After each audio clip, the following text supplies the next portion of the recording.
Olá, queridões! Saudações geográficas a todos vocês. Que bom tê-los mais uma vez aqui no canal QG, Querida Geografia. Eu sou o professor Luiz Fernando. Hoje com um tema também muito importante, indispensável no processo de preparação para os vestibulares, para Enem, também para aqueles que estão se graduando em Geografia ou para aqueles que estão se preparando num concurso público, para um concurso público, ou para aqueles também que gostam de temas relacionados ao mundo. Hoje falaremos especificamente de mapas e projeções cartográficas.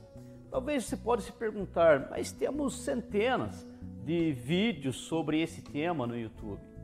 Mas eu quero aqui trazer um diferencial desse vídeo. No final dele, eu preparei para vocês uma atividade de fixação, um exercício, isso mesmo.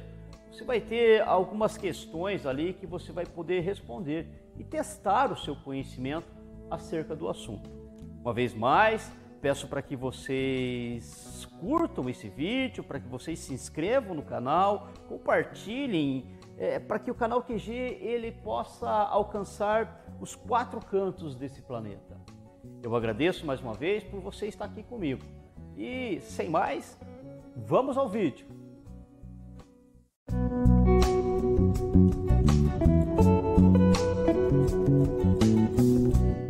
A ciência cartográfica reúne as técnicas e equipamentos para aquisição de dados, elaboração e divulgação das representações da Terra. A cartografia teve na Grécia Antiga os seus alicerces, obteve significativos avanços durante as grandes navegações e, na atualidade, com o emprego de computadores e satélites, ganhou enormes melhoramentos na rapidez e qualidade para a confecção e divulgação dos seus produtos. Considerando a forma da Terra, a melhor maneira de representá-la é por meio de globos. Essa forma de representação apresenta alguns inconvenientes, como impossibilidade de observação simultânea de toda a superfície terrestre, impossibilidade para identificação de pequenas áreas com precisão e também um custo elevado. Por essas razões, a cartografia utiliza-se das projeções cartográficas, transforma o globo terrestre em superfícies planas, denominadas mapas. E o que são mapas? Segundo o glossário cartográfico do IBGE, o mapa é a representação no plano, normalmente em escala pequena, dos aspectos geográficos, naturais, culturais e artificiais de toda a superfície, planisfério ou mapa-mundi, de uma parte, mapas dos continentes, ou de uma superfície definida por uma dada divisão político-administrativa, mapa do Brasil, dos estados, dos municípios, ou por uma dada divisão operacional ou setorial, bacias hidrográficas, áreas de proteção ambiental, setores censitários. Dependendo da finalidade, as representações cartográficas planas, todas genericamente chamadas de mapas, são organizadas entre mapas, cartas e plantas. Os mapas são confeccionados em escalas menores, mostram grandes áreas e possuem menor grau de detalhamento. Em geral, são temáticos, abordam um tema específico, como uma divisão política ou a cobertura vegetal. De acordo com a finalidade, a projeção e a escala, podem-se construir vários tipos de mapas, dos quais os mais comuns são os físicos e os políticos. Nos mapas físicos, priorizam-se os aspectos físicos, como relevo, hidrografia, clima, etc. Os mapas políticos dão prioridade para as divisões políticas dos continentes, países ou estados e trazem as principais cidades, rodovias, ferrovias, além de outras informações. E os elementos de um mapa? Os elementos de um mapa são os itens, textos, cores, símbolos, que permitem a leitura e interpretação da representação cartográfica. São elementos de um mapa o título, a legenda, a escala, a orientação e a projeção. O título apresenta o tema do mapa, podendo conter até um subtítulo, com a fonte das informações ou datação. A legenda traduz com informações das cores, linhas e símbolos contidos no mapa. A escala indica a relação entre as distâncias indicadas no mapa e as distâncias reais do terreno. Com relação à escala, existe uma diferença entre escala grande e pequena. Imagine que todo mapa é uma visão aérea sobre determinado espaço. Dessa forma, para saber se uma escala é grande ou pequena, ou se ela é maior do que outra, basta entender que a escala nada mais é do que o nível de aproximação da visão aérea do mapa. Outra forma de observar a escala numérica, lembrando que ela se trata de uma divisão. Assim, quanto menor for esse denominador, maior será a escala. Assim, é possível perceber que quanto maior for a escala, menor será a área representada no mapa e vice-versa, pois quanto maior a escala, maior é a aproximação da visão aérea do local representado. Isso nos permite, por sua vez, um maior nível de detalhamento das informações, pois quanto mais próximos estamos de um local, mais detalhes conseguimos visualizar. Em resumo, a sentença é: quanto maior a escala, menor a área representada e maior é o nível de detalhamento. O Mapamundi possui uma escala muito pequena, com uma área grande representada, e com certeza apresentará menos detalhes do que, por exemplo, o mapa do estado de Santa Catarina, que teria nesse caso uma escala grande. Já a orientação é dada pela representação dos pontos cardeais e linhas imaginárias, paralelos e meridianos. A projeção indica a técnica usada para a confecção do mapa, informando ao leitor onde estão as deformações existentes no mapa. Outro elemento que valoriza as informações de um mapa é sua fonte, ou seja, as origens da informação, o autor, o instituto, a agência, etc. E as convenções cartográficas? As convenções cartográficas são símbolos, sinais, códigos ou signos usados no mapa para identificar, por exemplo, ruas, portos ou cidades. Constituem as convenções cartográficas. As convenções são explicadas na legenda dos mapas. Mas também existem as convenções cartográficas e as técnicas de hypsometria e batimetria. O que é isso? Nos mapas com hypsometria, um conjunto de cores padrão é usado para representar as variações de altitude nos relevos continentais. Normalmente as planícies aparecem com a cor verde, os planaltos, serras, cordilheiras com variações entre amarelo e marrom. Na batimetria, para os lagos, mares e oceanos, são usados variantes da cor azul, sendo as águas mais rasas representadas por tons claros e as mais profundas por tons mais escuros. Agora, as projeções cartográficas. As projeções cartográficas correspondem aos modelos para representar o globo terrestre, ou boa parte dele, nos mapas. As projeções respeitam as coordenadas geográficas, paralelos e meridianos, e estabelecem ou prevêem as deformações que ocorrerão. Desde o início da cartografia, os mapas refletem a visão de mundo de seus autores. O território retratado, os lugares, os pontos a serem destacados, os elementos gráficos utilizados para cada destaque, entre outras questões, passavam sempre pelo crivo seletivo de quem os produzia. Alguns mapas são explicitamente elaborados para destacar determinados aspectos. Outros têm formas mais sutis de revelar determinada visão de mundo. Conforme a projeção cartográfica escolhida, os territórios retratados aparecem maiores ou menores, em uma disposição central ou periférica, respeitando em diferentes graus suas formas originais, enfim, com maior ou menor destaque. Em geral, os critérios que influenciam a escolha da projeção a ser utilizada podem não ser apenas técnicos, mas ideológicos. As diferentes projeções cartográficas são frutos das tentativas do ser humano de retratar, no plano de uma folha de papel, superfícies tridimensionais e irregulares como a Terra. Tal processo nunca estará isento de distorções, sejam elas de área, sejam de proporcionalidade ou ainda de forma. As projeções existem para minimizar este problema. Em tempo, denomina-se Carevar, a rede de paralelos e meridianos numa posição cartográfica. Quanto às propriedades que apresentam, as projeções podem ser conformes ou semelhantes. Preservam os ângulos e não deformam as áreas. Afiláticas. Ângulos e áreas são deformados. Equivalentes. Preservam as áreas, mas não as formas. Equidistantes. Não apresentam deformações lineares. Comprimentos representados em escala uniforme. Agora, a projeção azimutal. São elaboradas com base em um plano tangente ou secante à esfera terrestre, cujo contato com a superfície se estabelece com o centro da projeção. Em geral, os mapas apresentam formas circulares e são utilizados para retratar territórios não muito extensos, como as regiões polares, visto que o grau de distorção aumenta quanto mais se afasta do centro do mapa. É um tipo de projeção em que um dos polos ocupa o centro da projeção. É a mais utilizada para representações das regiões polares. Os paralelos são círculos concêntricos que ficam maiores à medida que se afastam do seu ponto central. Os meridianos se abrem, formando um sistema radial completo. É uma projeção equidistante, ideal para altas latitudes. Sabe aquele emblema da ONU? O emblema das Nações Unidas foi aprovado pela Resolução número 92 da Assembleia Geral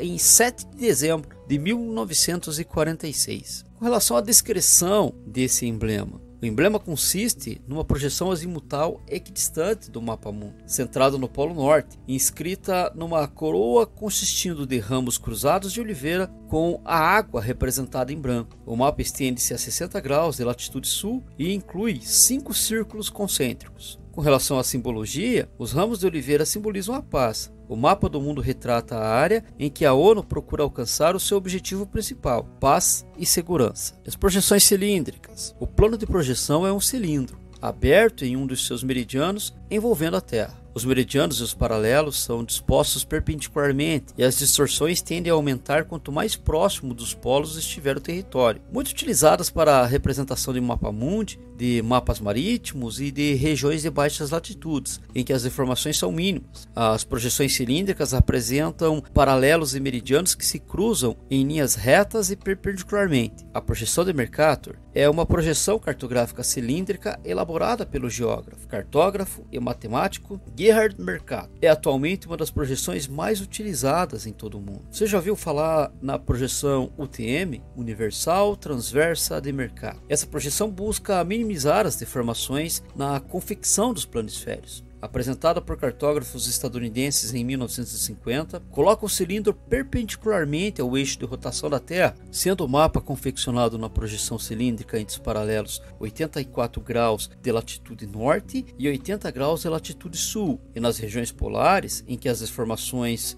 na projeção cilíndrica são maiores, é empregada a projeção do tipo polar, estereográfica polar universal em inglês, UPS, Universal Polar Stereographic. Também a projeção UTM divide a superfície da Terra a partir do meridiano 180 para leste em 60 faixas ou fusos no sentido das longitudes, tendo 6 graus de longitude cada. A projeção UTM é empregada em muitos aparelhos GPS, configurando a projeção UTM-UPS. Também foi adotada pelo Exército Brasileiro e pelo IBGE em mapeamentos do Brasil. A projeção de Arnold Peters é equivalente. Para afrontar as ideias eurocêntricas, dando mais destaque aos países subdesenvolvidos, a projeção de Peters foi usada nos trabalhos nas Nações Unidas, da ONU, sendo então chamada de terceiro mundista, ou mapa para um mundo solidário. Projeções cartográficas cônicas. O território a ser retratado na esfera terrestre é envolvido em um cone. O mapa é desenhado a partir da projeção da superfície sobre o plano. Os meridianos normalmente são representados por meio de linhas retas convergindo em direção aos polos, ao passo que os paralelos se apresentam em forma de arcos. É utilizada para representar regiões de médias latitudes. Os paralelos são curvos, formando um semicírculo. Os meridianos são retos,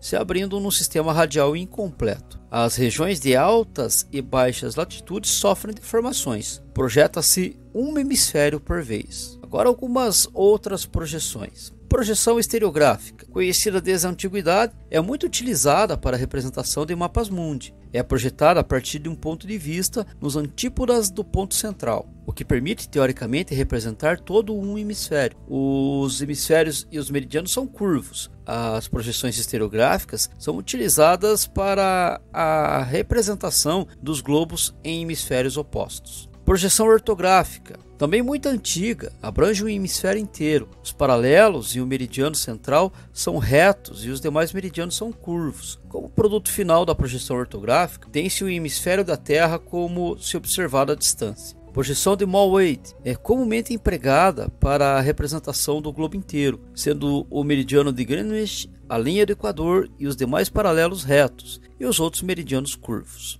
Projeção de Good é uma projeção interrompida, possui cortes. Essa projeção valoriza a forma, a proporção, a área dos continentes, apropriado para a produção de mapas temáticos concernentes a fenômenos estritamente terrestres. Fique agora com um rápido vídeo que mostra várias outras projeções cartográficas.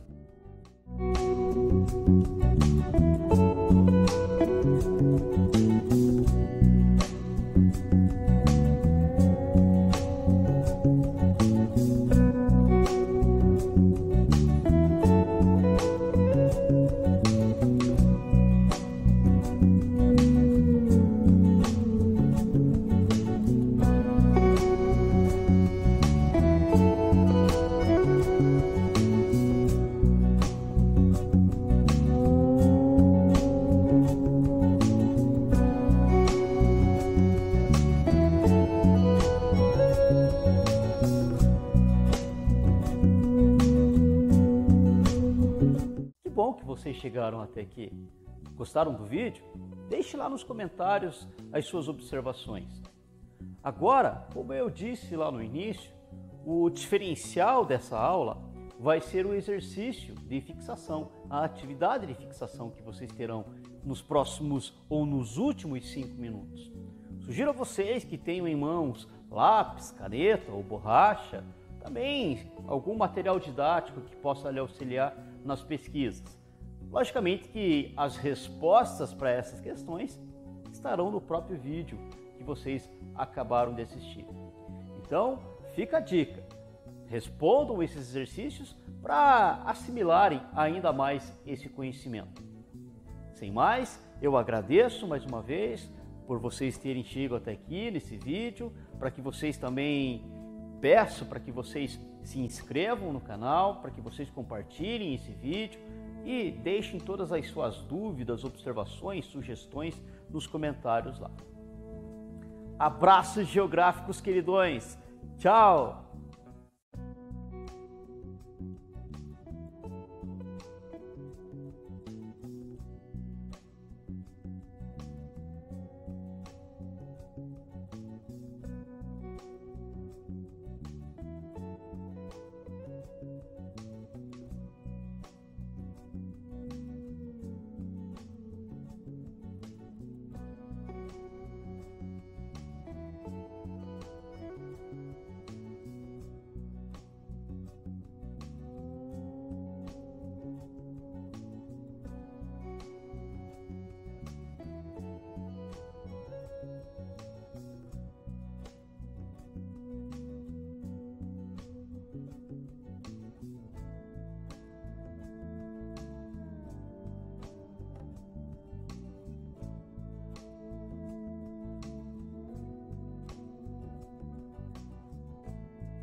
Música